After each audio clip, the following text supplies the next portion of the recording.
A guaranteed 3 points, Andy Carroll joked about as Reading played West Brom on the weekend. Were Steve Bruce still in charge?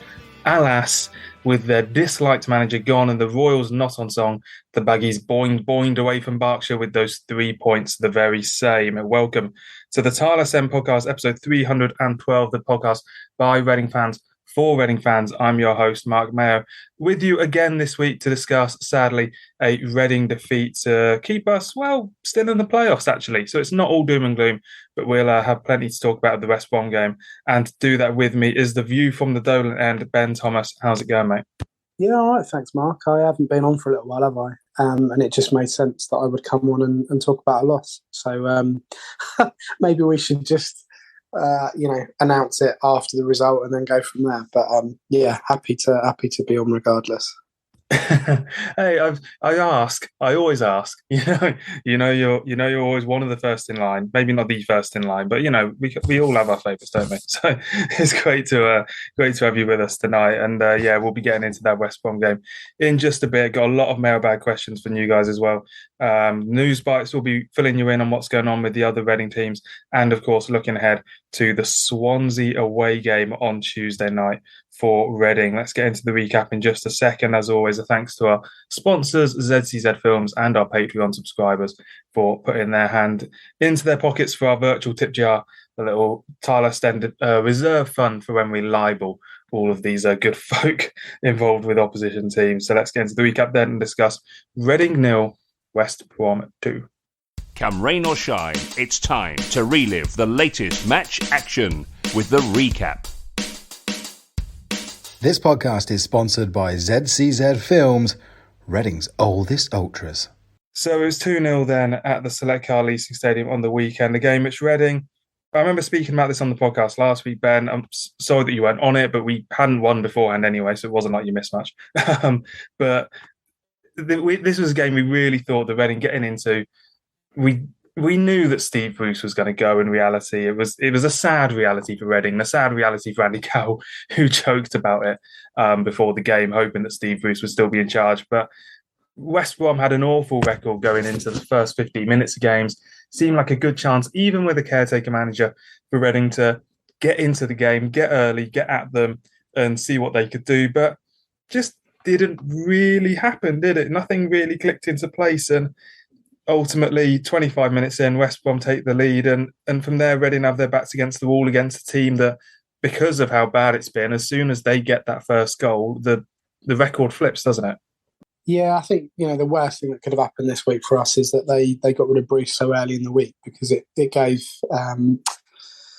Richard Beale, who is not related to the fella at QPR, because I thought he was, and he's not. Mick Beale, yeah. Well, I kept calling Ian, which was really bizarre, obviously. But, it was very difficult. Once he'd gone at the start of the week, you knew that they would kind of set up differently.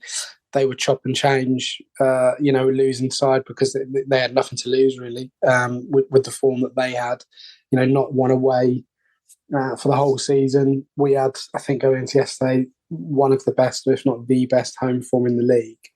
And the kind of the cards get stacked a little bit, really. I was very frustrated with yesterday. Very I wouldn't say angry, I suppose. I joked about it on the video after the game, but very, very frustrated, because I felt that we still had enough to get something out of the game, and we just didn't show up, really. I know, obviously, we had a couple of changes, obviously with Lumley coming out and, a couple of other people missing. But I felt like we had enough to, on paper, to get something out of the game. And it's these inconsistencies in performance that are, going to be a problem for us this season. We weren't horrific. I don't think there's any need for a massive overreaction in terms of performance. But if you look at, the wider picture of how this season is going to pan out, we've got a tricky game midweek against Swansea, which we'll talk about later on. Bristol City, we've got at home, which could go either way the following week, and we're kind of back round again in that cycle where we could be sort of 4 or 5 games without a win, and that then becomes a bit of a problem in terms of mentality shift and everything else. Performance-wise, I think we set up well enough to be able to to play them at their own strengths. I think we massively missed Hutchinson yesterday. I think, having Yeardom in that back three just doesn't work for me. And I think we need that stable kind of middleman, which didn't work yesterday, with Holmes, who was in there. It just looked a bit disorganised. I don't think we've really got ourselves set up in terms of playing those two, in terms of Carroll and Joe up front. And it just didn't look right from the off, really. And that was, I suppose, the really disappointing thing. And straight away, you can tell the stadium's a bit flat. The players sort of feed off that atmosphere, and it goes round in a circle. So, very, very disappointing to not get anything out of the game. I don't think we deserved it, quite frankly. Alex Ray said that we probably deserved a point. I don't agree with that. We didn't take our chances. They did. And that was that, really. That was a 3 points gone. But it's going to be interesting to see how we now react, having had, effectively 2 losses on the bounce after that, phenomenal result and performance against Norwich, a couple of weeks ago. Yeah, it's interesting you mentioned the home record. Reading still do have the best home record, but we have played a game more than the likes of Blackburn, I think Millwall as well, who are only a point behind us. But Reading, top of the table in that sense. So it does show that these things happen. Reading aren't going to finish top of the home form table this season. And if we do, then this game doesn't matter really, does it? Because we'll still have finished the job to a lot of respects. But I think for me, this is the game that you can question the selection to some extent. I think we're persisting with Jeff Hendrick, while I don't particularly believe that he should be keeping Tyrese Forner out of the team. Well, I don't believe that, like, flat out. Ince going back to centre mid works, I think, as a principle. But then having Guinness Walker as the left wing back, we are a victim. We have to remember, you said Hutchinson wasn't fit. Sarr wasn't fit, who in theory should be starting these games, probably ahead of McIntyre, who dropped off too much for the first goal. Guinness Walker shouldn't be starting these games because Rahman is the first choice left back, and Guinness Walker, I think, was a bit dodgy for the first goal.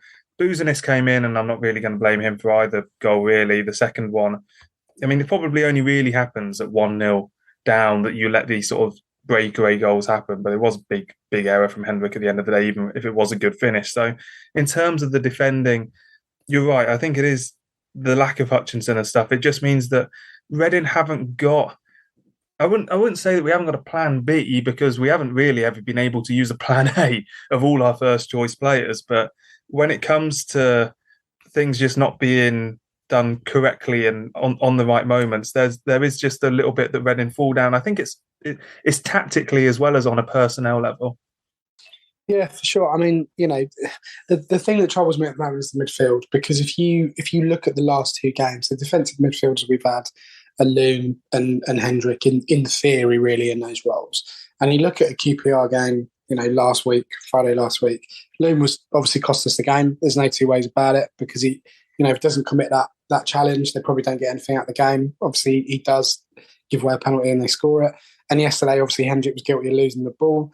Whether or not it was a foul or not is irrelevant, because the ref didn't give it, and you placed the whistle and so forth, and he just goes straight down the middle. Obviously, still has a lot to do. There's that cliche, I'll get that in early doors, but it's a great strike, and they end up with 2 goals to the good. So defensively, in terms of that midfield block, it's not working, and really they need to address that very, very quickly. Now, whether or not that's Forner that comes in, I don't think they've got much choice now, because they have to mix it up a little bit.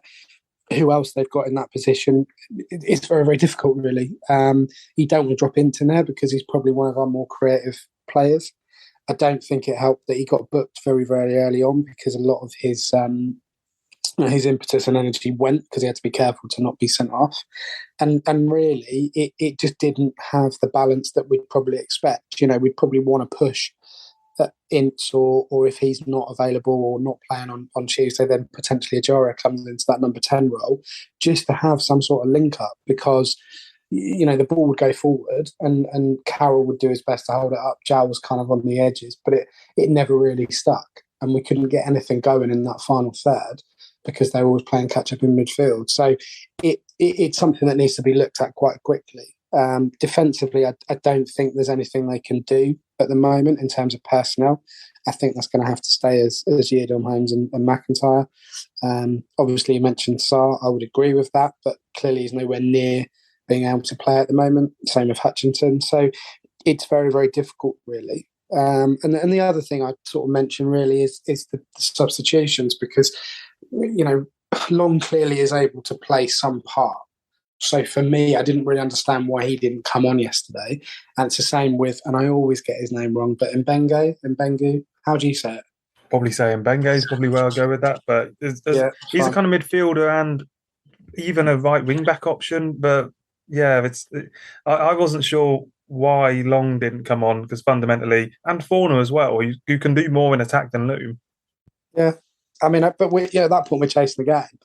So, you bring Mate on for Carroll, but we all know that Mate's not a striker.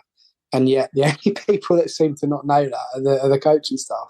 We've always said that. We've said it on this pod, said it in articles repeatedly. He's not cut out to play in that system. He needs to be right wing, and that's it.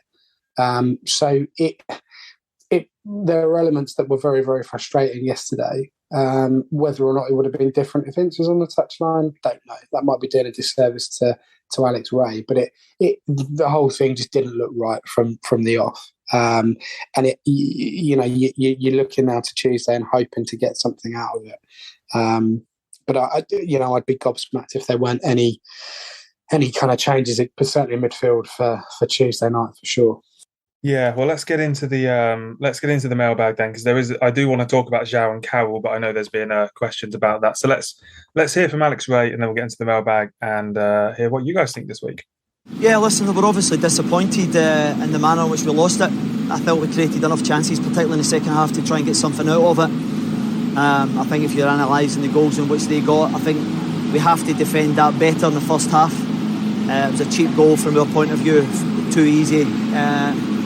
And then we're asking for a reaction in the second half. And I think we actually asked about 4 or 5 questions of their goalkeepers, produced some decent saves at key moments, and we have the benefit of seeing a replay. At the time, I'm berating the referee because I think everybody in the ground thought it was a free kick, and having had the benefit of hindsight, I think he was proven right. Keep up to date with all things Reading FC. Follow the Tilehurst End on Facebook and Twitter. Right then, bit of a diversion away from all things immediately Reading, with Andy Taylor's first question saying, is there anything that can be done about the standard of refereeing in the Championship? Seems to be getting worse, and yesterday was exceptionally bad. Yes, we probably didn't deserve the win, but some of the referees' decisions were baffling. Nesta Guinness-Walker penalty, McIntyre was taken out and then booked for diving. I mean, the only thing you can do is VAR, because there's, the kind of general improving standards of refereeing is obviously something that EFL are always trying to do. So VAR is the only thing that you can really introduce into the Championship that will change things. We saw it today with the Liverpool Man City game, a very good VAR decision, in my opinion, that stopped Man City going into the lead, which massively changed how the game would have panned out to how it ultimately did pan out. Is there going to be a time, do you reckon, in the next 3-4 years where we're going to see VAR in the Championship? Because is it a matter of funding or intent or general interest, or what is it? In terms of VAR, I don't know. I can't imagine watching Reading in a situation where we're using VAR regularly at this current stage. Has the refereeing got worse? I don't know. Has it become an excuse? Yeah. I mean, I don't feel that the referee was as bad as everyone was making out yesterday, personally. I mean, the 2 things that I think he got wrong were obviously the McIntyre booking, because it was right in front of me and there's no way that he would go over in that position. So that was a clear foul. And the other one was the free kick from the kickoff. I mean, I'm not quite sure how that's possible, really, because the fella just ran straight into, I think it was Hendrick or Loom. Yeah, it probably was Loom, actually. And that was frustrating. It kind of disrupted the flow of the game, but it doesn't excuse our kind of shortcomings in the game, really. In terms of VAR long term, I think, honestly, it all depends on what happens with this blackout and the way that they move that. Realistically, if they do change the blackout and kind of lift the 3 o'clock kickoff bans effectively, there will be more money, more TV money floating around, and they will probably want to look at the product and, I say, make it more dramatic. That's not quite right, but there'll be more impetus to kind of on the cameras and how, you know, the officials operating and how much help they have. I think with the live games, in terms of just being in the stadium, it's kind of easy to gloss over those mistakes. But we know with Premier League and the way that runs, that VAR is absolutely vital to the running of that. Whether we agree with that or not, again, is kind of irrelevant as a fan. But it's very, very difficult. And the challenge then is, if you say we're bringing it in for the Championship, you've got to look at League One and League Two. And I'm not sure at the moment the money or the desire really from the EFL is there to do that. So it's a very, very difficult one. I didn't think the ref, as I said, was horrific yesterday. But there were probably times when they needed a little bit of help, and had he gone to VAR or had a bit of support in those situations, he probably wouldn't have made some of the decisions that he made yesterday. So it's very, very difficult to balance that one. And I really don't have the answers at the moment, and I don't think the football authorities have, because obviously, you know, VAR has been a very mixed bag this season. So it will be an interesting one to watch for sure. Yeah, well, I think my personal view of VAR is actually a slight tangent off from Reading, I fully appreciate, but I went to the England-Germany game a few weeks back, and this is probably one of my first actual experiences of VAR in a stadium, and it is crap, because you have no idea for 2.5 minutes what's going to happen, no explanation or anything. You wait and a penalty gets given, it's like, oh, fair enough, I guess it was a foul. But it has to improve, and I think it's still early days for VAR, and I'm sure it will improve, but probably want it in its proper product when it does get to Championship, and I think it will, because whether it's 5-10 years, whatever, it's inevitable, isn't it, that technology will continue to rise, as it were, without trying to sound too Terminatory. But I'll have a quick point on the 3 o'clock blackout idea as well, because obviously there's a bit of a discussion over the TV rights. I think it'll probably end up being taken off of Sky, because the league hasn't really grown in the last 5 years, obviously pandemic and stuff. But yeah, my personal opinion is that it'll probably go to someone like Amazon, who can kind of offer to shake things up. I know, I don't know if you remember the old ITV Sport days, Ben, for the that absolute. I don't know what the best phrase to say without libeling someone. that those magic beans that got sold. Yeah, I mean, it was horrific, and it was a very very iffy time for a lot of clubs, really. It's not something that will ever happen again, I don't think, because the money has to be there and it has to be secured and everything else. But it's it's not a bad shout with Amazon. You know, they seem to have a fair bit of cash rolling around, and I think, again, the point you made about the league not growing, I think that's fair. What I will say about the blackout, because we could do sort of 3 hours on this in terms of getting everyone's views, but for me, I will always choose to go to games given the choice. I don't think there's anything that replicates that, and never will. However, for someone that is unable to travel away, not much at all really now, because family commitments and stuff, I would pay to watch a 3 o'clock kickoff if we were playing Wigan away or Sunderland away or whatever. So there's two sides to it, really, because they wouldn't have got that money from me out otherwise. But then if they're charging £10, I would pay that. But then I'd still go and get a season ticket for the home games anyway. So it's a balancing act, really. And clubs have ultimately got to survive. They've got to be able to get money through the door to be able to get the best possible players in to compete. Blah blah blah. So I'm all I would say is I'm glad I'm not on the end of having to choose that. And I think realistically, if people don't want to go to football, they won't go to football. That's kind of the reality, and we're seeing that now with Reading in terms of attendances dropping and everything else. So it's how much money they would secure if they did have that blackout element in place, really. Yeah, when there's the idea of regional blackouts and all sorts of stuff like that, and you are right, we could do 3 hours on this, but let us move on then and talk about two big fellas up front, and it's Lloyd Royal saying the two big men up front thing doesn't work. Need to pair one with Ince, leave room for another creative player to make chances. Jonathan Holdstock saying, are there any other examples of players who have played for us that have actually made our style of play worse? Carroll, the main example. And Fozzie saying, playing at home against an out-of-form team, two holding big men up top, rather. How are we going to create two negative and not enough chances? And it's clearly not working. And I'm inclined to agree that I would love to sit here and say, these two are really good players. Let's give them 6-7 games together. They will make it work, João and Carroll. But I just don't see it because on the one hand, I don't think they fit together up front. João much prefers being a single man a lone man up front. 3-4-3 as a system I think really would work for him with Mate and Ajaria and or Ince as the wingers. Hoylett as well can do that, of course. That would work perfectly for João. As for Carroll, probably would work as well. If we're going to play two up front, I think you need Long in there because he offers just a different kind of game. With Carroll, he's not mobile. João isn't mobile, but he needs a completely different type of ball forward to Carroll needs. So I know what Jonathan Holdstock's saying. With Carroll, we end up just lumping it forward. And the alternative to the argument of the other point of the argument that I'm making is that it doesn't work. We also don't get the ball wide to players who can put really good crosses in to then score goals. Hoylett can do it, and that's it. Yeah, I mean, very little to add to that, really. I'd agree with pretty much everything you said. I mean, João obviously wants to be or likes to be the most advanced player in the team. He can't do that with Carroll there.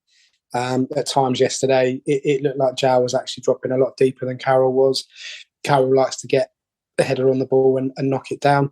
That's where you need someone like Long, or dare I even say it, Puskas.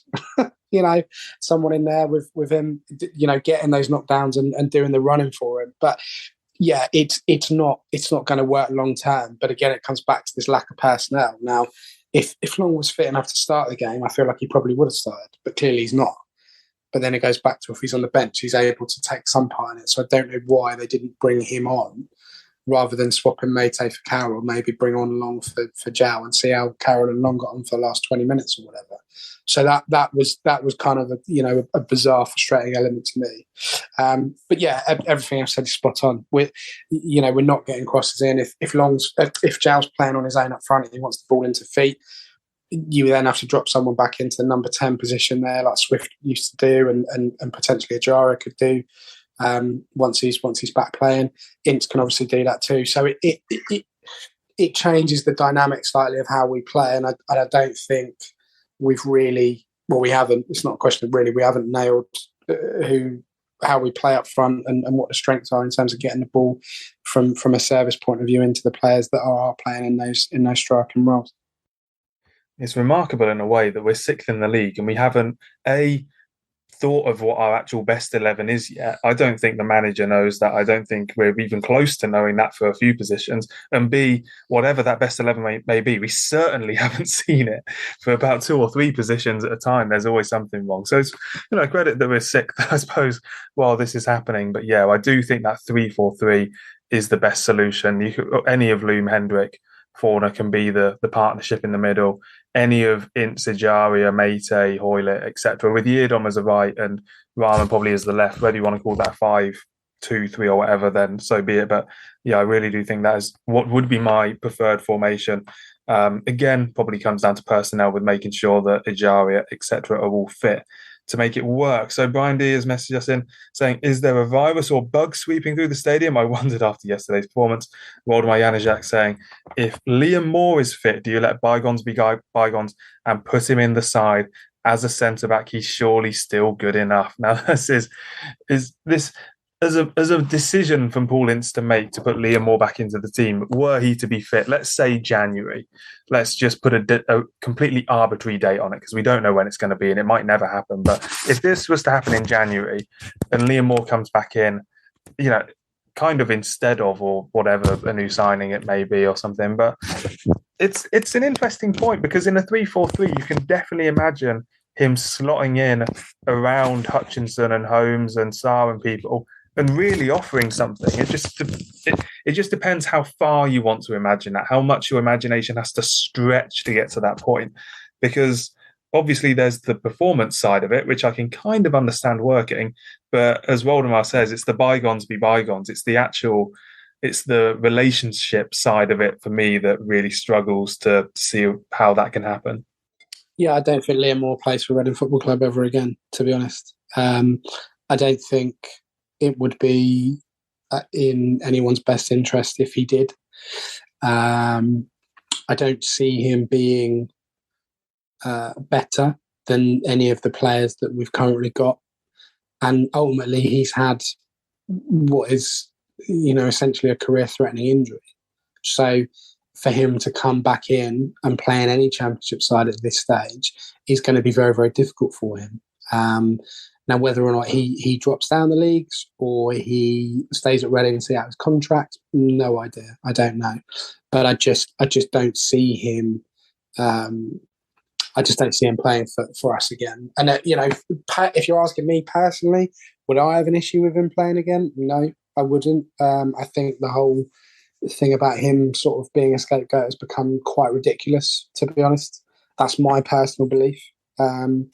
Would I be happy to see him play again? Not particularly, but it doesn't mean that I, don't like him or have an issue with him. I just don't think that he is any better than what we've currently got in the side. So to me, it's pointless.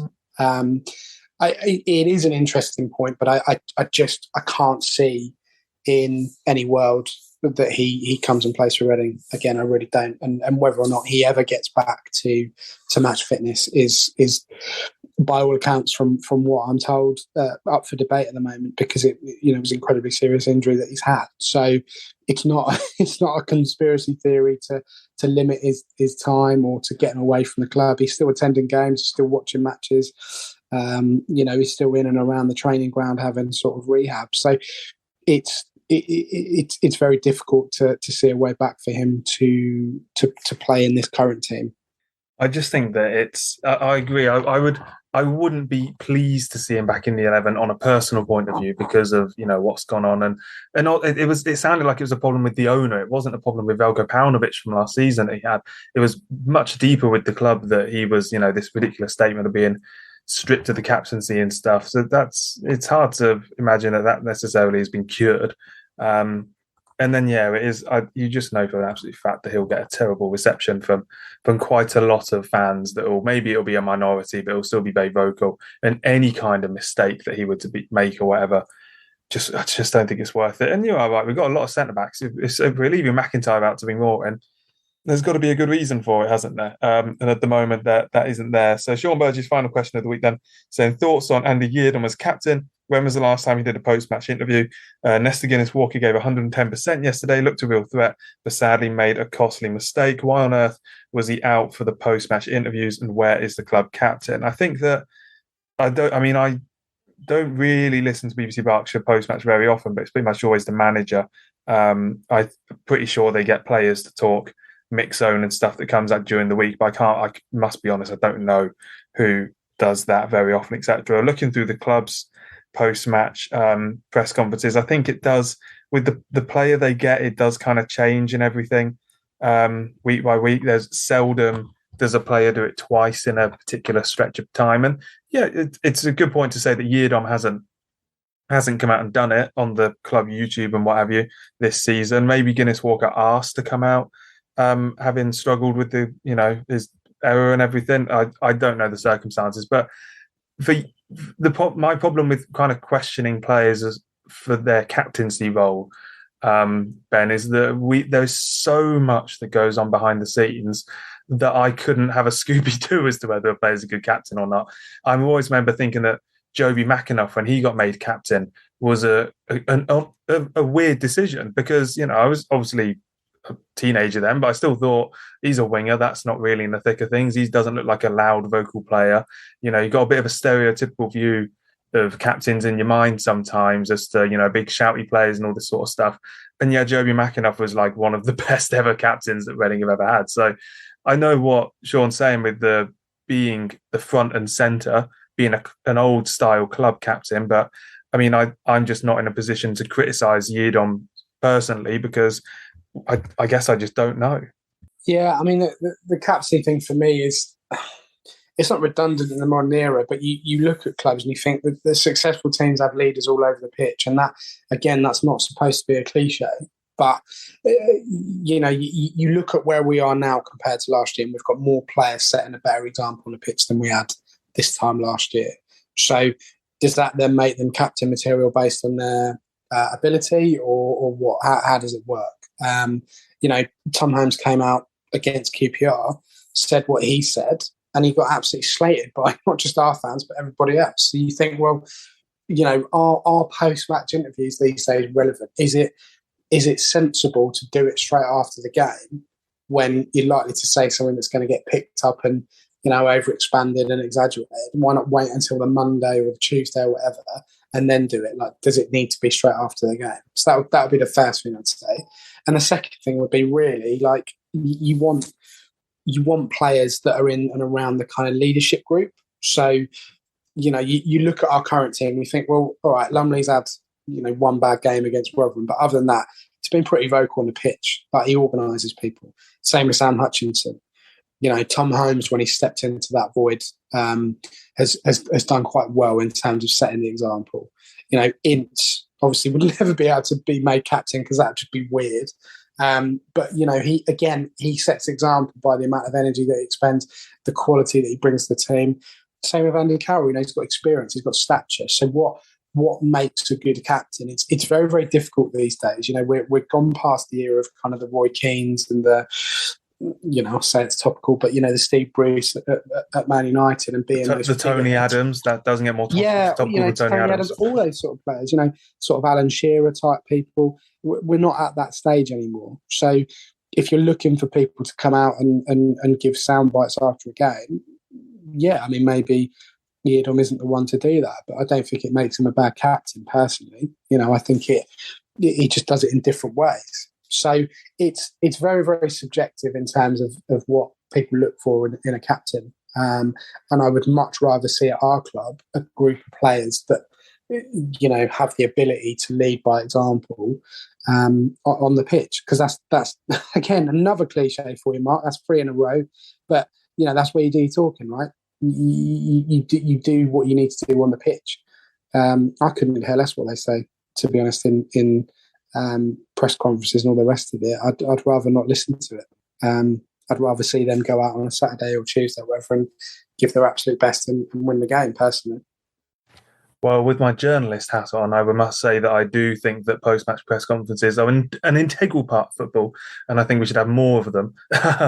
With my journalist hat on, more content, please. I need content to feed my career. But otherwise, I know what you were saying. I think that fundamentally, it is absolutely true that you need more than one leader, and who knows, maybe Andy Yiadom being made captain was quite integral to him being kept on or him agreeing to a new contract at the club. Maybe that was an important thing. He wanted that leadership role. Maybe he sees himself as having that. That's ultimately just speculation, but you couldn't rule it out. So do always get in touch with the podcast. There's the email, the tilehurstend@gmail.com. There's the Facebook inbox. You can always message us via that. And of course, the call out on Twitter, which we always do before the recording. Right then, let's get into some news bites, fill you in with what's going on around the club this week. You're listening to the Tilehurst End Podcast by Reading fans for Reading fans. So before we get into news bites, because I'll be updating you on the academy scorelines this week, a bit of a nod back to last week's podcast where we had the pub chat with Simon from Training Ground Guru, a very kind of interesting chat that was over the academy, Reading's academy status, the difficulty in Reading running their academy, and they're obviously being downgraded over the last year and all things concerning that. So definitely recommend that if you've not had it yet in your ears. That's on last week's show. Just go and find the time for that. It will be on the show description. Go and zoom straight over to that. Get a listen in. The academy this week then, under 21s, Kelvin Ebichoman, really good form at the moment, a hat-trick against Sunderland in the PL Cup, 3-1 win. That was same player scoring against Watford in a professional development league win. So Reading kind of fifth in the table, mid-table in that at the moment, all very tight. early doors, of course, they go to Colchester on Tuesday night. The under-18s also next against Colchester on October 22nd. The recent defeat to Birmingham ended their 4-game winning run. So, as we've mentioned before in the podcast this season, lower division for the under-21s and under-18s this year because of that academy downgrade. Over in the women's team, we're recording the podcast just after they have been beaten 1-0 by Arsenal in the Women's Super League. Good attendance at the Select Car Leasing Stadium for that Sunday, it is Sunday, isn't it? Sunday evening kickoff against Arsenal on the TV that was on Sky. So they're next in action away to West Ham next weekend, and then they've got Leicester at home. That's the next home game at the Select Car Leasing, 2 p.m. on Sunday the 30th.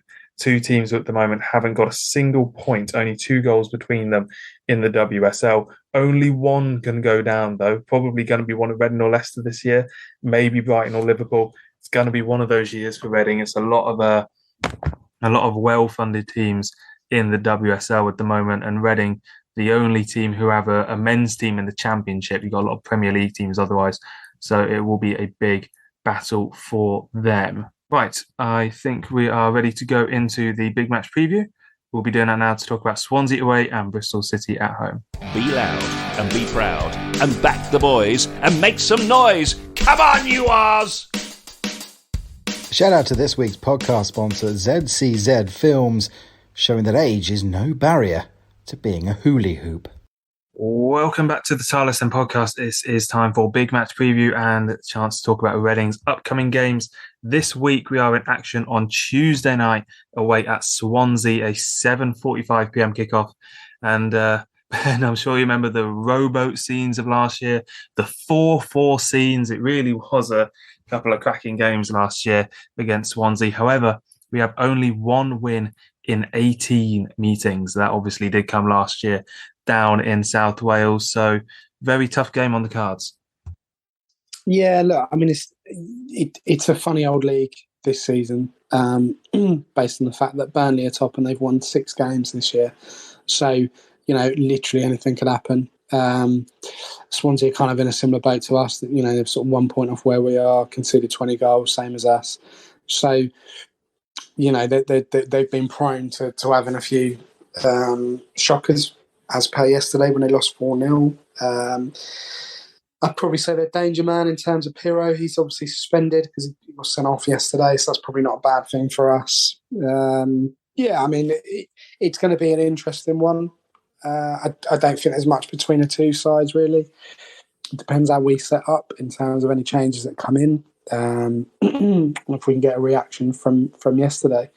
But it's one of those games that you'd look at and go, I'd be delighted with a draw. Just get out of there with a point, and then we're back home again on Saturday. So, the idea, I guess, would be to go there and not lose the game, and anything above that is a bonus, really. But it's, these games are becoming increasingly hard to call, across the league, and I think realistically these aren't games that we would have looked at the start of the season and gone, yeah, we're going to go there and win. It's more the home games that trouble me in terms of picking up points and making sure that we stay in the league ultimately. So it will be a fair matchup. I don't see it being a hugely high scoring affair. But as I said, I would happily take a draw. Yeah, I think fundamentally any away game in this league, Swansea at 8th as well, so they're not a bad team at all, although they do have a negative goal difference, so maybe they're only 1 point behind us, quite unlike us in a lot of ways. In terms of their home record, they've only won 3 of their 17 games, so they've fallen foul to the likes of Luton or Sheffield United have gone there and got a win before this season in South Wales. So I think it's a difficult one. Obviously, they got beat 4-0 by Burnley, as you kind of alluded to. But from a Reading perspective, it's so variable on what Reading teams show up. And do you think that Ince, presumably back on the touchline, not really mentioned this, but Paul Ince wasn't on the touchline, not that it really makes a huge amount of difference because Alex Ray spent the entire game on Saturday on the phone. For this game, do we expect quite a few changes, or do you think Ince will actually stick with the 3-5-2, stick with Carroll and Zhao to kind of make that finally come good? I don't think he can really justify doing that, to be honest, because just lost 2 on the bounce. Technically not 1 in 3, although obviously that they are the bare facts. But we go back to the Norwich game, and as I've said repeatedly, it was probably one of the best performances of the season, if not the best performance of the season from us. But I don't see how he can stick with certainly the same personnel. Now, whether or not he changes the system to fit that, obviously always a possibility. I would like to see some changes to kind of shake things up a little bit. I think, as we said earlier, Forner has to come in for one of Hendrick or Loom. I would like to see Ince pushed up a little bit further, and I'd like to see us just be a little bit more coherent in attack. Now, whether or not that means that he takes out one of Zhao and Carroll and Long is fit enough to start the game, I'm not sure. Don't know. There could be an argument to say that he could bring in, and I can never ever say his name, but Beterman. Is that a pretty good try, Mark? Yes, I say Aberchoman, which I know for a fact isn't right, but I've just started to own it now until I hear the club say something different. Yeah. Bless the poor bloke. But, he scored a hat-trick, last week or on Friday against Sunderland. So there's an argument to suggest that maybe he comes into the squad, certainly, maybe not start. It might be a bridge too far, but if the younger players are doing well and they've got confidence and are kind of, some of our players are kind of out of form, then why not throw them in? It's kind of one of those where it's not a pressure cooker game. It's not a must-win situation at this stage. So it could be a good game to kind of to try him out, certainly, and even just for 20 minutes in the end. So there are a few possibilities. There's not as many possibilities as we'd like, for obvious reasons. We know about illness and injuries and all that sort of stuff. And as you said earlier, we still don't know our best 11. And I think that's largely because he hasn't had sort of 15, 16 players that have been fit that you could say could be thrown into the team in terms of a starting point. So the key really is kind of getting that defensive midfield sorted and then looking at what can happen up front, really. And I would like to see some changes just to show that there's a bit of impetus in terms of freshening it up, because we're not going to get results currently playing the way that we're playing with those personnel in place. Yeah, that the thing I said about the 3-4-3 earlier, I think certainly stands true for this game. Whether you throw Aberchoman in or not, who I said bless him, not because I think he has a bad name, because we're useless at saying it, is why I said it. So I think I'd like to go with the 3-4-3, basically, as I set out earlier on. I believe it's on Red Button. The good people at Live Soccer TV tell me it is. So if it's not, don't crucify me. But so that's the 7:45 p.m. game. We'll have a quick word now on the Bristol City game as well, because that's Saturday. The podcast will be back after that game. And I think the Bristol City game, my opinion on it will probably be entirely in the context of the Swansea game. This is a perfect little block now of championship games against two teams that, in reality, probably aren't going to challenge for promotion. They have their good days, they have their bad days. If Reading come out with 4 points or above, it's a great week. If we come out with 2, you might just handle it, but certainly, 3 would be fine, and etc. So really, if I take this game as a bit of a block, if we go to Swansea and win, then we lose at Bristol City, be disappointed, but fundamentally it doesn't change anything about what we know about this team. If we go and lose them both, it's starting to look a bit dodgy, and obviously if we win them both, everyone's very happy. So that's all kind of obvious, but my point is that I'd quite like to take these 2 games together to understand more about this team and to rate it, because fundamentally in the Championship, you're going to have good and bad days. And if it's all about stringing those good days together now, and Reading have started to string a couple bad days together, and that turnaround has to come. And Bristol City, I quite like them as a club. I think they're perfectly fine. I have no animosity towards a club like Bristol City, but fundamentally at home against them on Saturday, 3 p.m. kickoff next week, it's just the sort of game that Reading have to win, really. Yeah, definitely. And, they've got a tough game now against West Brom on Tuesday away, and obviously they come to us on the Saturday. So that potentially is a tough run of games for them. I think they are bottom or close to the bottom of the current form table at the moment. So they're not doing great. Obviously, lost at home to Millwall yesterday. So again, not a fantastic result for them. So yeah, they could be. By the end of this week, we both could be in this sort of similar situations where we're both sort of desperate for the 3 points. Again, like I did with the West Brom game, I would fancy us to get a result out of the Bristol game, regardless of what happens against Swansea. I think if we go and lose, to Swansea, it's going to make that game even more important. And really, as someone mentioned on one of the comments I saw today, if we can get to 30 points by the World Cup break, that'd be a pretty good return, and I'd feel pretty confident about our chances moving forward. Sort of when play resumes in December after the World Cup. So, we have to get those keep those games ticking over. We've got obviously Bristol City Saturday. I think we play Preston on the 4th of November at home. They're really, that's 6 points that we need to have in the bag by the time that game is finished at home. So it's going to be it's not going to be easy. And as we said, nothing in this league actually is. There's another cliche for you, but it's really about picking up the points at home. And if we can do that on Saturday, regardless of the result on Tuesday, then I think we'll be okay long term. Yeah, see the logic with that. Let's finish the show then with the area where logic completely deserts us, and that is the prediction league, in which only one of us said that we'd lose to West Brom. That was Westy, who was previously bottom of the table, and he got 2-0 as well. So congrats to Westy, finally leaving 1-1 behind and taking some points. So it means that Ben, you're still top, joint with Handbags, which means you can get first dibs at the Swansea score this week. I'm going to go 1-1 against Swansea. I think we've got enough to get a draw out of that game. As I said, I think it'll be low scoring, but I think we'll get a point.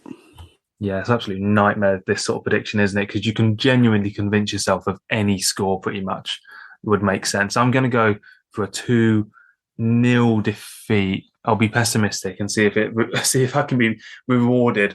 Because the good thing about predicting Reading defeats is obviously, of course, there's no way to, it's the minorest crumb of comfort if we do lose. But then if we win, it doesn't matter, does it? So you're happy. So yeah, I'll go for a 2-0 defeat because, I mean, the logic behind that is very simple, isn't it? That fundamentally we're not playing particularly well at the moment, in the last couple of weeks at least, and or maybe just in the last game. But at home, Swansea very, very liable to turn it on and bounce back from what was a very difficult result for them on the weekend. So, as I say, we'll be back after the Bristol City game. Ben, enjoy the week. Hopefully we have a couple good wins for us.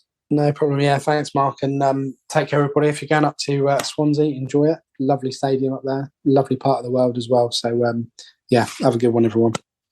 Definitely. We'll all be watching that one, whether you're at home or in the stadium or listening on the radio, etc., etc. Stay tuned to the Tilehurst End for the full coverage of that as well, with the updates on Twitter and, of course, the report ratings and whatnot on the website afterwards. And we will be back next week after what will hopefully be a very reassuring week in Reading football. Come on, you arse.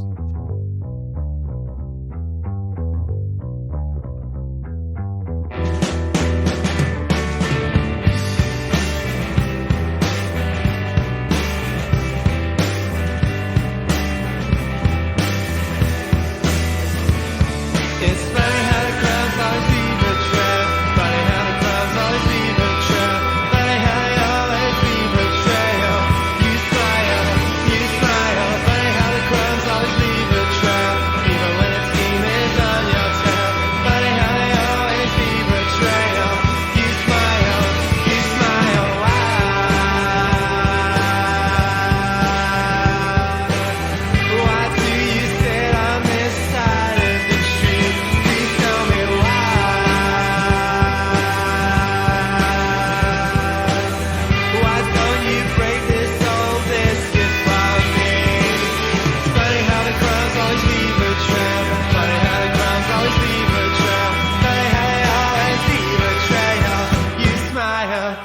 try a